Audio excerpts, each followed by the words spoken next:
Selamat malam, Assalamualaikum sahabat cahaya kehidupan semuanya. Bagaimana kabar Anda di hari ini, hari Senin tanggal 17 Oktober 2022. Kembali saya membuat sebuah audio catatan harian yang berisi pengalaman, berisi inspirasi tentang aktivitas yang saya kerjakan di siaran ini dari pagi sampai malam hari. Di hari ini, hari Senin, tadi saya nemeni kedua putri saya ke sekolah gitu ya, antar, dan saya nunggu di kantor karena salah satu kantor saya deket di sekolah Cikal gitu ya. Kemudian siang saya jemput, saya ajak makan. Tadi dia cerita, tadi sekolahnya gini tadi sama missnya disuruh seperti ini gitu ya. Momen-momen kedekatan inilah yang nanti ya diingat sama anak-anak sebetulnya.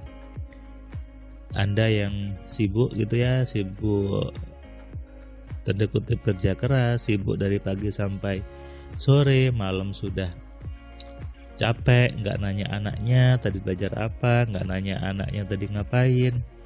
Sungguh Anda melewatkan masa-masa yang membahagiakan itu, masa-masa yang menyenangkan. Makanya coba deh Anda berpikir untuk berpikir dengan benar bahwa saya pengen nemeni anak saya. Saya pengen satu hari meluangkan waktu untuk nganter anaknya. Kemudian Anda bisa masuk kantor siang minta izin untuk menjemput gitu.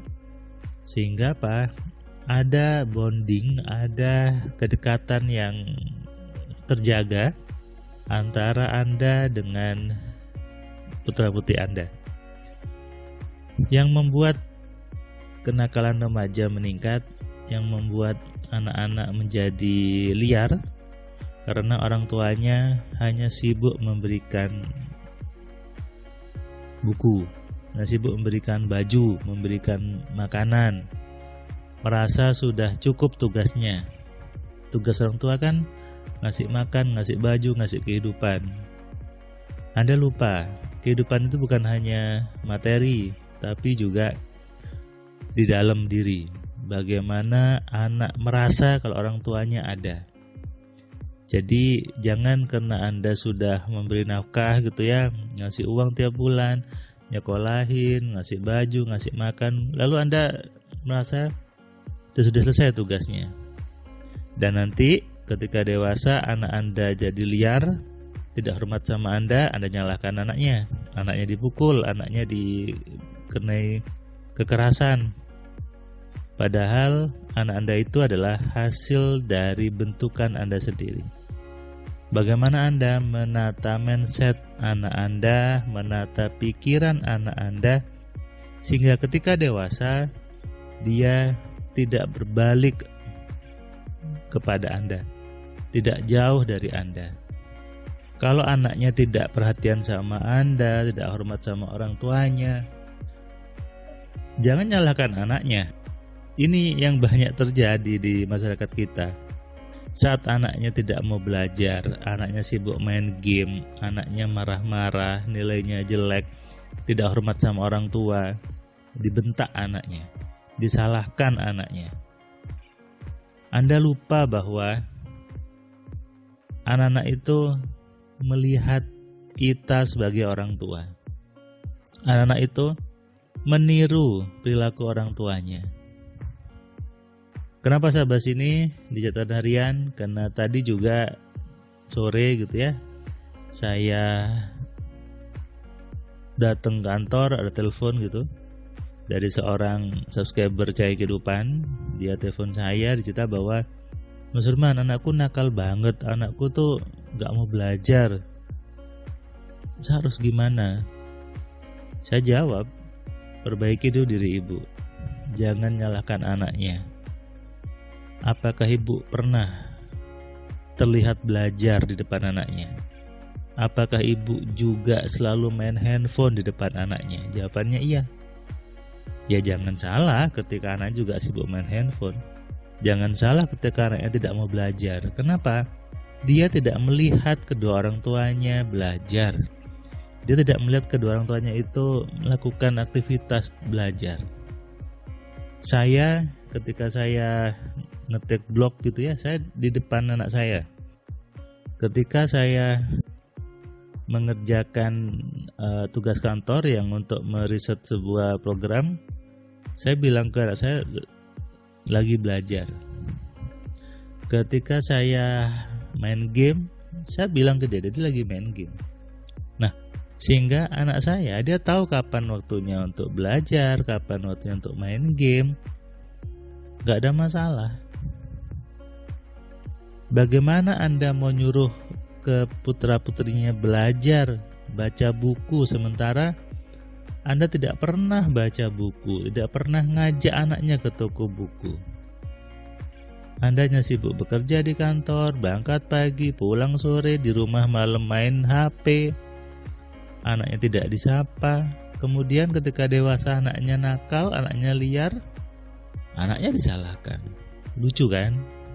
Nah, kita sebagai orang tua butuh ilmu.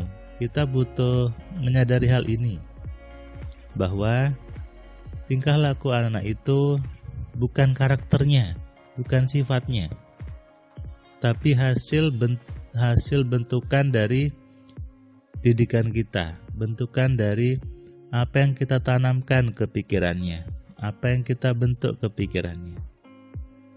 Karena itu, hati-hatilah menjaga pikiran anak-anak kita. Hati-hatilah dalam berbicara kepada mereka. Waspadalah dengan sikap Anda di depannya. Itu semua terekam.